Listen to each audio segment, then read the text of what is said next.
I want to talk about pluralism and absolute versus relative morality.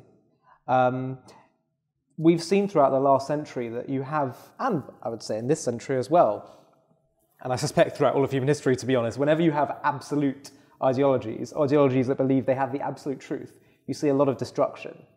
Now, religious people, in general, tend to believe that their truth is absolute. What is your take as a rabbi on this whole issue of absolute versus subjective or relative morality? Where do you stand? Do you believe only in absolute truth? Well, when you say absolute and relative, these are strong words.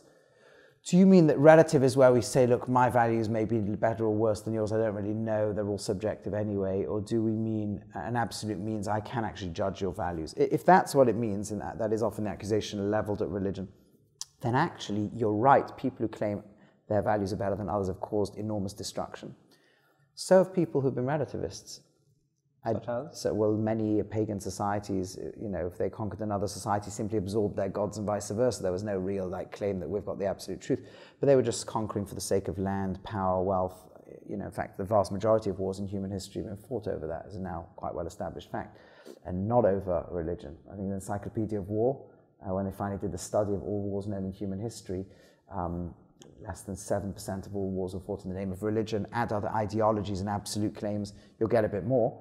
But the vast majority fought over land, over desire to expand an empire, over the need to feel powerful, over fear of the enemy and so forth. So humans can do it with or without values. But actually, absolute, the sense that our values are better or your values are worse is what's helped us fight to end slavery, fight to end racism, go to war against Nazism. Right? These were absolute claims in one sense, that Nazism is not, it's not relative. You can run your society your way, we'll run it our way. It's not relative whether southern states in America want slavery and northern states don't, right? I mean, maybe that's not quite why there was a civil war, but in principle, that concept that actually there's such a thing as wrong. Now, how you define wrong, that's going to now be a debate. If we make the claim that infanticide is wrong, even though many societies practiced it, it's not relative. And this was a dilemma for quite a few governments where they had kind of traditional populations that still carried out infanticide. Do they impose their values? And so the concept that there are values that are better or worse, I think is a very important concept. Now, it's potentially a dangerous concept too, because I think I'm right and you're wrong. I might go ahead and that forces us to really, if we're going to ever try to impose a value, we better have a very, very good reason. And really think deeply about it. In Jewish thinking, it's quite interesting that any law that involves some kind of violence at all, whether it's a punishment by a state or anything like that, can't be done in this phase of history, in the kind of exilic phase. In fact, it can't be done if there isn't a temple and almost an era of prophecy. And one explanation I once heard for that, and I find it quite compelling, is that you see, suppose right now we were to carry out some biblical laws that involve, whatever it may be, in a time where everybody's spiritually plugged in and really connects to the sense of how you can, God's presence everywhere and divine will everywhere, and that violating this commandment is dangerous for the whole fabric of existence, then that might be one thing, but we're not in that when we're not in that era, no human's allowed to impose any of this stuff. And on the contrary, it'd be quite dangerous if we did and would turn us into animals in doing so. So even if we're confident it's right, we shouldn't impose.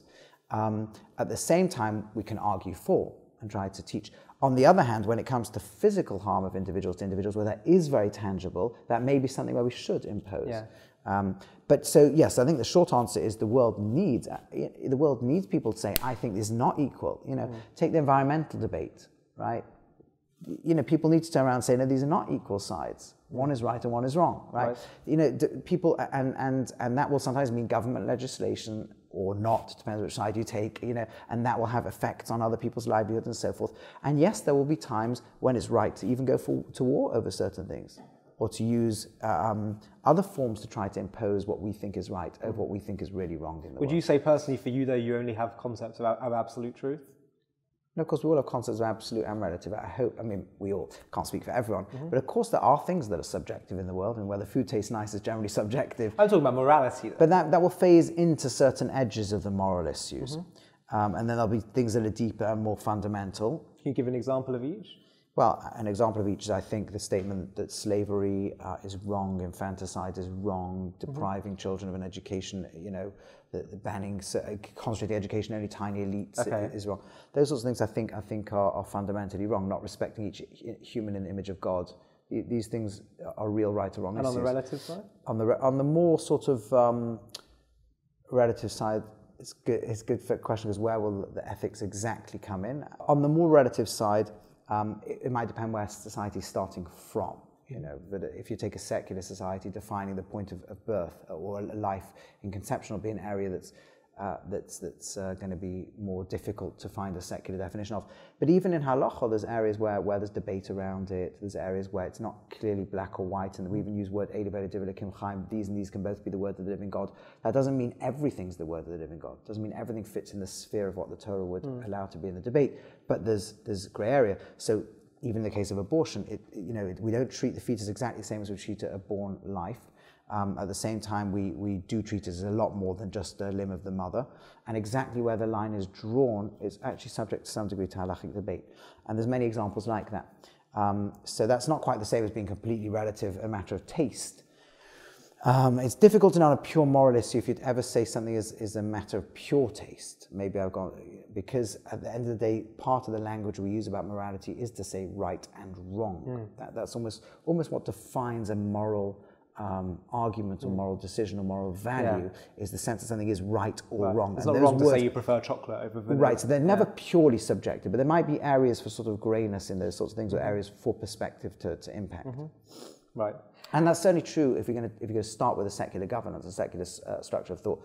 You're going to have areas that are going to be very difficult to build rules that will force a conclusion. To stay up to date with the latest JCV content, if you're on YouTube, click subscribe below the video and the alarm bell. And if you're on Facebook, click the like button, and under following, click see first.